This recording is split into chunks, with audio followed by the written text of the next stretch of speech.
Now, I'll be frank when I say that I was very skeptical on Bethesda's ability to top the Doom Eternal base game, which was already absolutely fabulous. But I was, at least starting with part 1, I was pleasantly surprised. It gave me a level of happiness to kill Samuel Hayden in finality. And despite the final boss being a little bit janky, it was certainly a compelling and interesting fight, to say the least.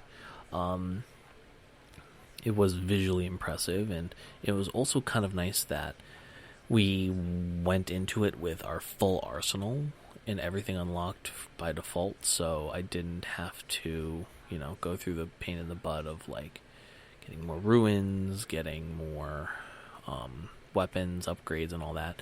That was not a thing. It was all about the combat, it was all about the gameplay, and it was all about the new mechanics, too, because there's a bunch of new stuff that was thrown on as well, which was fairly interesting, some new enemies, stuff like that.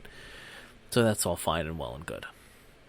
As far as should you play it, absolutely. Now, I will say if you haven't completed the main Doom Eternal game, it's very important that you complete it, not only for story reasons, but more importantly for gameplay reasons, because the entire base game is sort of like a purview of you need to use all the things at your disposal in the DLC to be able to effectively play it, because there's a lot more enemies, a lot more mechanics, a lot more fighting, a lot more things you have to kind of juggle, not in a bad way, just things you've got to be very cognizant of. And the storytelling is fairly interesting. The cutscenes are beautiful, and they thankfully didn't do in-person animations like what they did in Doom 2016, where you had to spend what felt like hours waiting for Samuel Hayden to finish his exposition and finally open the damn elevator to let you go. But as far as my review of this, well, we gotta talk about part 2 a little bit. So the Ancient Guards part 1 was fairly good. We fought, we would grab a giant orb and sort of resurrect the quote-unquote Dark Lord, where there's a fairly interesting twist at the end of this. It's very cinematic. We're, towards the end where we're traveling to go kill the Dark Lord, and by result of killing him, we'll kill every demon that is outside of hell, and by doing so, saving the world. The dark. I have a feeling that based off of the end of the Ancient Gods, which I still say I highly encourage you to go play it.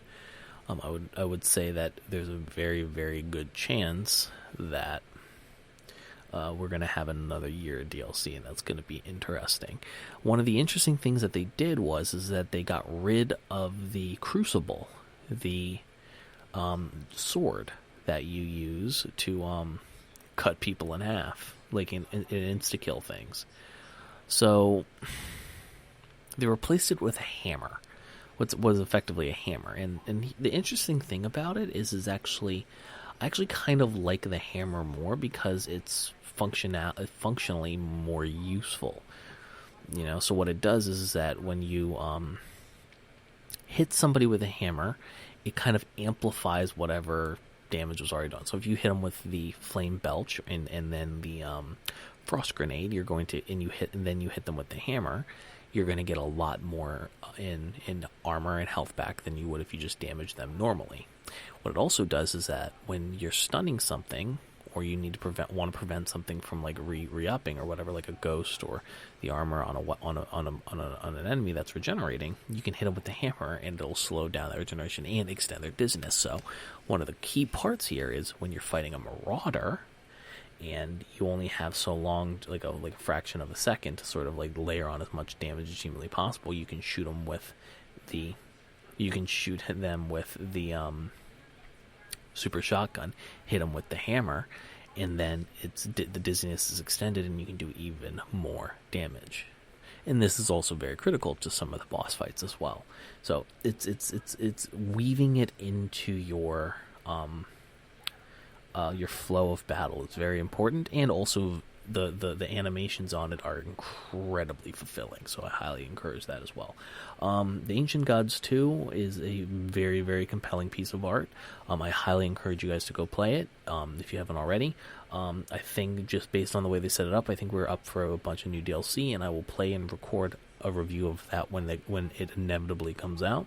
Ladies and gentlemen, this has been What's the Real Rating, and as far as my rating for the Doom Eternal: The Ancient Gods,